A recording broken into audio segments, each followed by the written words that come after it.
Angle.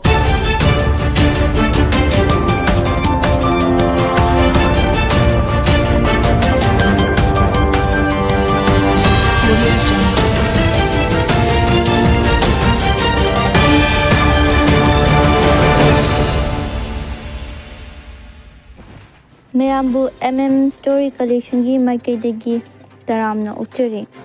Ngasigi maru oiba pausing khara khanganjari. Kuki Insurgent Group ka anauba Manipur government gi makhada ahanba oina wari sannakhre. Trong laubi gi thaudokta leikhidraba anga ani gi thawai yaudra hakchang ngasi leirol chankhre. Hayeng May 3 da chahi ahum mapung chap chana fare. National Disaster Management Authority na Cell Broadcast Alert System nationwide test tawkhre. West Bengal gi election police station kharada report tawkhre. Amasung international gi oiba pau macha khara. Oscar statuette mangkhiba Iran na USA da FIFA World Cup sanaragani amadi Nargis Mohammadi cardiac arrest hospital pukhatkre. Hojik pau macha khaina pijari. Kuki Insurgent Group ka anauba Manipur government gi makhada anauba ahanba oina wari sannakhre. Inau nauna haurakliba charangnaba asigi manungda Union Ministry of Home Affairs amasung Manipur State Government ga haukiba irai numit May gitang ama 2016 shuda lainariba Kuki Insurgent Group ka wari sannakhre hari. Wari sanaba adu Chief Minister Y. Kem Chan gi makhada February 4 da form tawkhiba anauba laingak semlaba matungda ahanba oina pangthokkhre. Wari sanaba aduda Manipur government gi official singnasu saruk yaki hari. Ningsingba yabadi hanagi Chief Minister N. Biren Singh gi government na Kuki Insurgent Group asi ga shu agreement February 8, 2013 da extend tawkhidraba matung September 3, 2015 da state asina president rule da leiringai matamda Kuki Insurgent Group asiga shu agreement extend tawkhibani.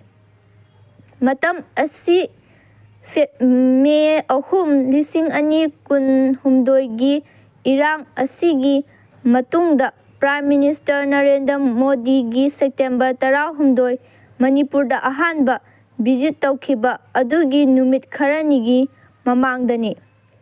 Tripartite pact asi 2009 da United People's Front UPF amasung Insurgent Group 13 gi umbrella ama oiriba Kuki National Organization KNO ga tawkhibani.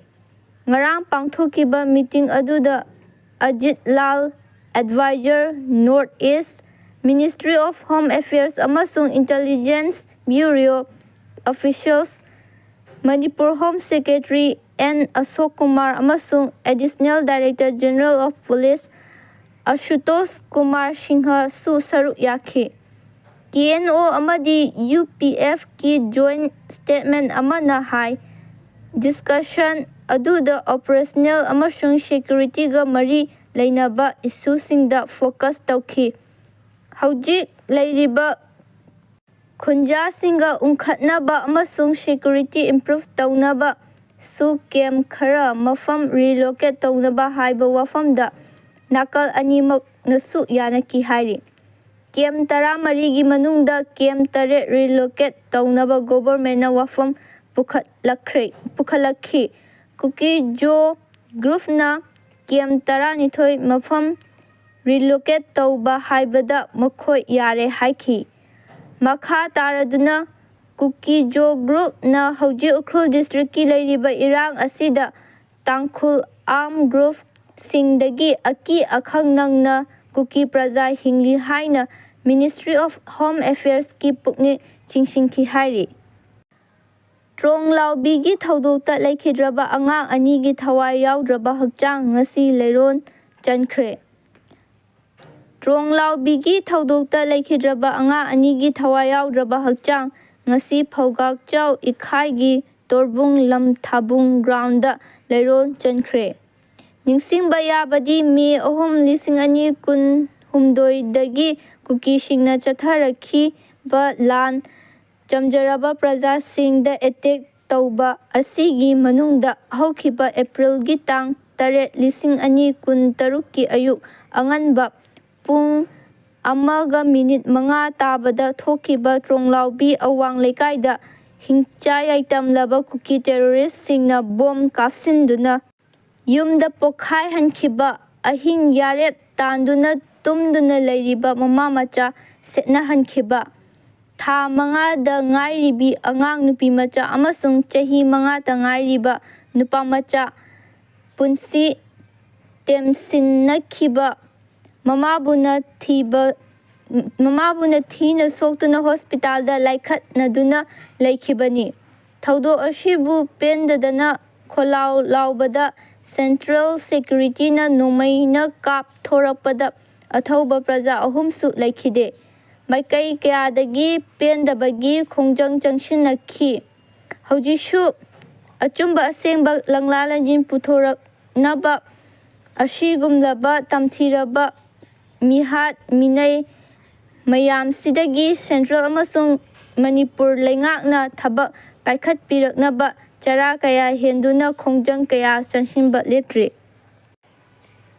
ꯍꯌꯦꯡ ꯃꯦ 3ꯗ ꯆꯍꯤ 3 ꯃꯄꯨꯡ ꯆꯞ ꯆꯥꯅ ꯐꯥꯔꯦ꯫ ꯃꯦ 3, 2023ꯗꯒꯤ ꯍꯧꯔꯛꯈꯤꯕ ꯏꯔꯥꯡ, ꯀꯨꯀꯤ ꯈꯨꯠꯂꯥꯏ ꯄꯥꯏꯕꯁꯤꯡꯅ ꯆꯠꯊꯔꯛꯈꯤꯕ ꯂꯥꯟ ꯑꯁꯤ ꯍꯌꯦꯡ ꯆꯍꯤ 3 ꯃꯄꯨꯡ ꯆꯞ ꯆꯥꯅ ꯐꯥꯔꯦ꯫ ꯄꯨꯋꯥꯔꯤꯗ ꯃꯨꯠꯄ ꯅꯥꯏꯗꯅ ꯂꯩꯍꯧꯔꯒꯗꯕ ꯃꯤꯇꯣꯞꯅ ꯃꯄꯨ ꯁꯥꯔꯛꯇꯨꯅ ꯃꯅꯤꯄꯨꯔ ꯑꯁꯤꯗ ꯈꯨꯟꯗꯥꯔꯤꯕ ꯌꯦꯜꯍꯧꯃꯤꯁꯤꯡꯕꯨ ꯃꯨꯠꯊꯠꯅꯕ ꯆꯥꯛꯊꯨꯡ-ꯐꯤꯗꯨꯡ ꯃꯨꯟꯅꯕ ꯍꯣꯠꯅꯔꯛꯄ ꯊꯧꯑꯣꯡ ꯀꯌꯥꯗ ꯆꯝꯖꯔꯕ ꯌꯦꯜꯍꯧꯃꯤꯁꯤꯡꯕꯨ ꯄꯨꯟꯁꯤ ꯄꯤꯕꯨꯛꯅꯍꯟꯈꯤ꯫ ꯍꯌꯦꯡ ꯃꯥꯏꯀꯩ ꯀꯌꯥꯗꯒꯤ ꯊꯧꯑꯣꯡ ꯑꯁꯤꯕꯨ ꯌꯥꯅꯤꯡꯗꯕ ꯐꯣꯡꯗꯣꯛꯀꯗꯧꯔꯤ꯫ ꯃꯅꯤꯄꯨꯔꯗ ꯄꯤꯁ ꯄꯨꯔꯛꯅꯕ ꯀꯨꯀꯤ ꯇꯦꯔꯣꯔꯤꯁꯠꯀꯤ ꯃꯥꯌꯣꯛꯇ ꯌꯦꯜꯍꯧꯃꯤꯕꯨ ꯀꯟꯖꯅꯕ ꯗꯦꯜꯂꯤꯗ ꯂꯩꯔꯤꯕ CSO ꯑꯣꯔꯒꯅꯥꯏꯖꯦꯁꯟꯁꯤꯡ ꯄꯨꯂꯞ ꯄꯨꯟꯁꯤꯟꯗꯨꯅ ꯖꯟꯇ꯭ꯔ-ꯃꯟꯇ꯭ꯔꯗ ꯗꯦꯜꯂꯤꯗ ꯂꯩꯔꯤꯕ ꯏꯔꯩꯆꯥꯁꯤꯡꯒꯤ ꯄ꯭ꯔꯣꯇꯦꯁꯠ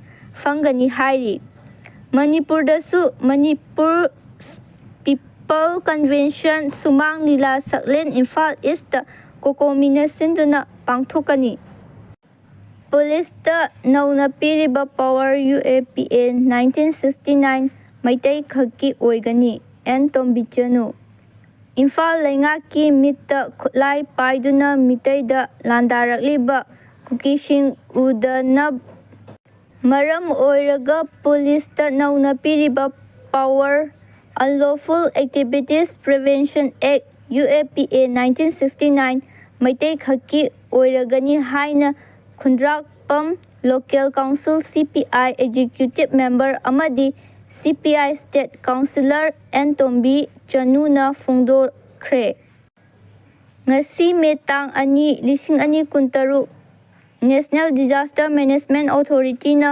ꯁꯦꯜ ꯕ꯭ꯔꯣꯗꯀꯥꯁꯠ ꯑꯦꯂꯔꯠ ꯁꯤꯁꯇꯦꯝ ꯅꯦꯁꯟꯋꯥꯏꯗ ꯇꯦꯁꯠ ꯇꯧꯈ꯭ꯔꯦ꯫ ꯁꯦꯜ ꯕ꯭ꯔꯣꯗꯀꯥꯁꯠ ꯑꯦꯂꯔꯠ ꯁꯤꯁꯇꯦꯝ ꯍꯥꯏꯕꯁꯤ ꯗꯤꯖꯥꯁꯇꯔ, ꯑꯦꯃꯔꯖꯦꯟꯁꯤ ꯅꯠꯇ꯭ꯔꯒ ꯀꯔꯤꯒꯨꯝꯕ ꯈꯨꯗꯣꯡꯊꯤꯕ ꯑꯃꯍꯦꯛꯇ ꯂꯥꯛꯄꯗ ꯑꯦꯂꯔꯠ ꯂꯩꯅꯕ ꯏꯟꯐꯣꯔꯃꯦꯁꯟ ꯄꯤꯕꯒꯨꯝꯕꯅꯤ꯫ ꯍꯥꯏꯔꯤꯕꯁꯤꯡ ꯑꯁꯤ ꯊꯣꯛꯇ꯭ꯔꯤꯉꯩꯗ ꯄ꯭ꯔꯖꯥꯗ ꯅꯣꯂꯦꯖ ꯂꯩꯅꯕ ꯃꯥꯡꯖꯧꯅꯅ ꯇꯦꯁꯠ ꯑꯁꯤ ꯄꯥꯡꯊꯣꯛꯈꯤꯕꯅꯤ꯫ ꯋꯦꯁꯠ ꯕꯦꯡꯒꯜꯒꯤ ꯏꯂꯦꯛꯁꯟꯗ ꯏꯂꯦꯛꯇꯣꯔꯦꯜ ꯃꯥꯜꯄ꯭ꯔꯦꯛꯇꯤꯁꯀꯤ ꯔꯤꯄꯣꯔꯠ ꯂꯥꯛꯄꯗꯒꯤ ꯃꯒ꯭ꯔꯥꯍꯠ ꯄꯁꯆꯤꯝ ꯑꯦꯁꯦꯝꯕ꯭ꯂꯤꯒꯤ ꯄꯣꯂꯤꯁ ꯁ꯭ꯇꯦꯁꯟ 12 ꯑꯃꯁꯨꯡ ꯗꯥꯏꯃꯟ ꯍꯥꯔꯕꯔꯒꯤ ꯄꯣꯂꯤꯁ ꯁ꯭ꯇꯦꯁꯟ 4ꯗ ꯔꯤꯄꯣꯔꯠ ꯇꯧꯈ꯭ꯔꯦ ꯍꯥꯏꯔꯤ꯫ ꯐꯤꯐꯥꯒꯤ ꯄ꯭ꯔꯁꯤꯗꯦꯟꯠ ꯖꯤꯌꯥꯅꯤ ꯏꯟꯐꯦꯟꯇꯤꯅꯣꯅ ꯏꯔꯥꯟꯕꯨ ꯐꯤꯐꯥ ꯋꯥꯔꯜꯗ ꯀꯞꯀꯤ ꯍꯣꯁꯠ ꯑꯃ ꯑꯣꯏꯔꯤꯕ ꯌꯨꯅꯥꯏꯇꯦꯗ ꯁ꯭ꯇꯦꯠꯁꯇ ꯄꯥꯡꯊꯣꯛꯀꯗꯕ ꯋꯥꯔꯜꯗ ꯀꯞ ꯃꯦꯆ ꯍꯥꯟꯅꯅ ꯁ꯭ꯀꯦꯗ꯭ꯌꯨꯜ ꯇꯧꯈꯤꯕ ꯑꯗꯨꯗ ꯑꯗꯨꯝ ꯁꯥꯟꯅꯒꯅꯤ ꯍꯥꯏꯈ꯭ꯔꯦ꯫